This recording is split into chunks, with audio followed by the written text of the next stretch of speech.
जी अस्सलाम वालेकुम जी, मेरा नाम कासिम अली शाह है और मेरे साथ इंतहाई मोहतरम डॉक्टर जावेद साहब मौजूद हैं। डॉक्टर साहब की जो एक बहुत बड़ी पहचान है वो सूरत रहमान के साथ इलाज है, और बड़ी दुनिया ऐसी जो लाइलाज डिक्लेयर कर दी जाती है। ये एक डॉक्टर साहब को फैज़ मिला एक बुज़ुर्ग से, बहुत बड़े बुज़ुर्ग, उन बड़ी दुनिया उनकी फ़ैन है।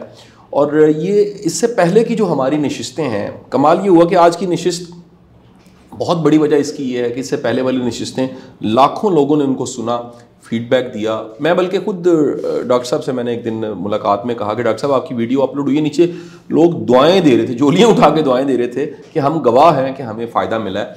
तो आज की हमारी जो नशिस्त है ये इसको सीरीज़ ही समझिए कि डॉक्टर साहब के साथ गाहे बगाहे मुझे बैठने का मौका मिलता है, और जो हम बातचीत करते हैं बड़ी वो ऑब्वियस सी बातें, कॉमन बातें जो हम कर रहे होते हैं, उसमें से ऐसी बातें जो काम की शक्ल में हैं, कोई फ़ायदा दे सकती हैं और वो भी एक सोच का लंगर फराहम कर सकती हैं, वो हम इकट्ठे बैठ के कर सकें। मेरा मौजू आज का डॉक्टर साहब ये है कि हमारे माशरे में बुरा बुरे का दोस्त है, अच्छा अच्छे का दोस्त नहीं है।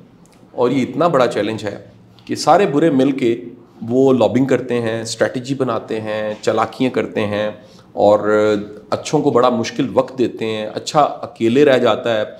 जो अच्छे हैं वो साथ मिलने को तैयार नहीं है, हाथ पकड़ने को तैयार नहीं है, कंधे के साथ कंधा मिलाने को तैयार नहीं है, और बुरों के मुकाबले में उनके नसीब में फिर हार लिखी जाती है, चैलेंज का शिकार रहते हैं, स्ट्रेस्ड रहते हैं। क्या किया जाए कि इस माशरे के अच्छे कैसे इकट्ठे हो जाएं, बुरे जो हैं अगर वो इकट्ठे हैं तो अच्छों को भी इकट्ठा होना चाहिए, कैसे सिखाया जाए? अस्सलातु वस्सलामु अलैका या रसूलल्लाह वला आलिका वसहाबिका या हबीबल्लाह। शाह साहब, मेरे पास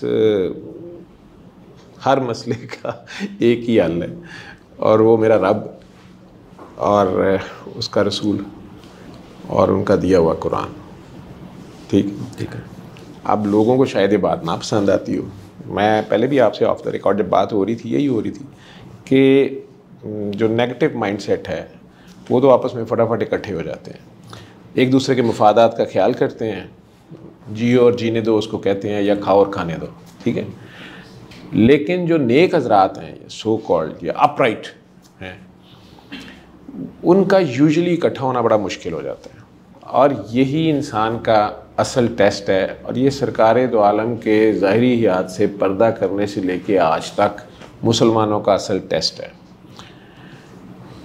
क्योंकि अच्छे जब इकट्ठे होते हैं तो मसला ये पड़ता है कि इनमें से लीडर कौन होगा।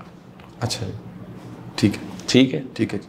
अब आप जितने मर्जी अच्छे हैं ज़ाहिरी तौर पे, आप अपनी नज़र में भी, दुनिया की नज़र में भी, अपने कैरेक्टर वाइज आप समझते हैं कि मैंने जी कभी गुनाह ही नहीं किया जी, मैंने कोई चोरी की है, मैं कोई जानी नहीं हूँ, शराबी नहीं हूँ, डाका नहीं, ये नहीं, वो नहीं। तो भाई आपने नहीं किया, ये अल्लाह की तरफ से तौफीक। तो आपको हम्बल हो जाना चाहिए था, ये भी इबादत है ना। ठीक है। तो अगर तो आप ये समझें कि रब कह रहा है कि हर चीज़ मेरी ही तस्बीह कर रही है, तो वो तो फिर गुनाहगार भी कर रहे हैं। ठीक है।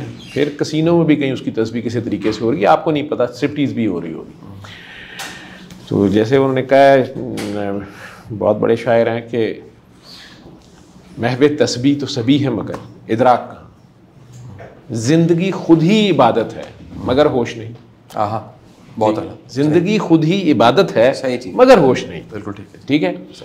अब अगर मैं नेक हूँ तो ये किसी के सर पे क्या एहसान है? बिल्कुल ठीक है। मैं अपने लिए हूँ, मुझे उसका फ़ायदा होगा, अल्लाह की खातिर हूँ ना। बिल्कुल ठीक है। तो अगर मैं अल्लाह की खातिर हूँ तो ये मुझे अल्लाह ने तौफीक दे दी।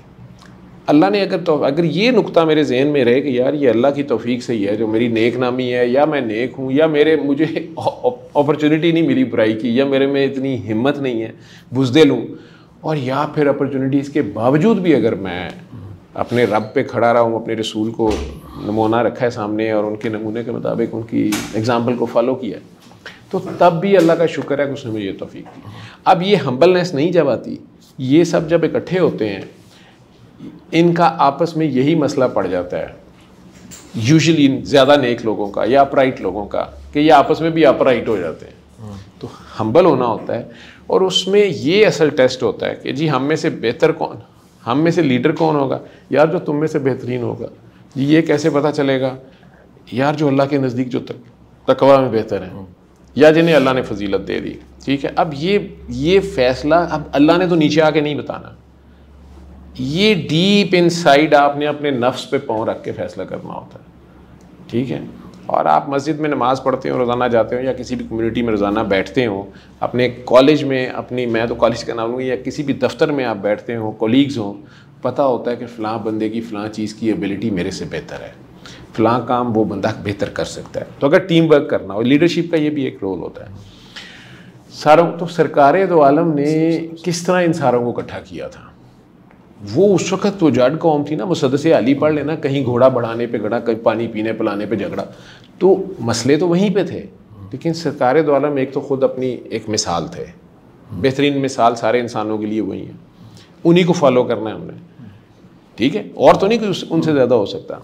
फिर उनके प्यारे जो उनके करीब थे, या मौला हुसैन का आप जैसे बात कर रहे हैं, तो अब वो डट गए, वहाँ ज़ाहिरी तौर पे शिकस्त हो गई है, ठीक है, लेकिन आज तक हुसैन का जो मिशन, जो ये टूटा फूटा इस्लाम पहुँचा ना हमारे तक, ये उनकी उस कुर्बानी की वजह से, नहीं तो वो तो कहानी चेंज कर दी गई, सारा कुछ हो गया था, ठीक है। आज के दौर में, मीडिया के दौर में भी रोज़ ही कुछ, कल जो चीज़ अच्छी होती है अगले दिन कुछ और होती है, अगले दिन कुछ और होती है, नई से नई। अब तो वैसे ही आर्टिफिशियल इंटेलिजेंस का दौर आ गया है, तो इंटेलिजेंस भी अब जेन्युइन नहीं रही, ठीक है, बिल्कुल ठीक है, तो कुछ का कुछ होता जा रहा है। तो उसमें इन सारों का हल जो था वो वही था कि अपनी पहचान, अगर मुझे अपनी पहचान होगी ना अपने रब और रसूल के रेफरेंस से और कुरान के रेफरेंस से, तो मैं हम्बल रहूँगा। मैं कभी भी अपने आप को, जब मेरे बेंच मार्क नबी करीम सल्लल्लाहु अलैहि वसल्लम होंगे ना कि तुम्हारे लिए बेहतरीन नमूना है, ठीक है, या उनके प्यारे में मौला हुसैन का फिर आम जिंदगी में स्टैंड लेना, उसमें भी होगा तो मुझे पता होगा कि यार मैं बड़ा माठा, मैं उथू दौड़ गया सा।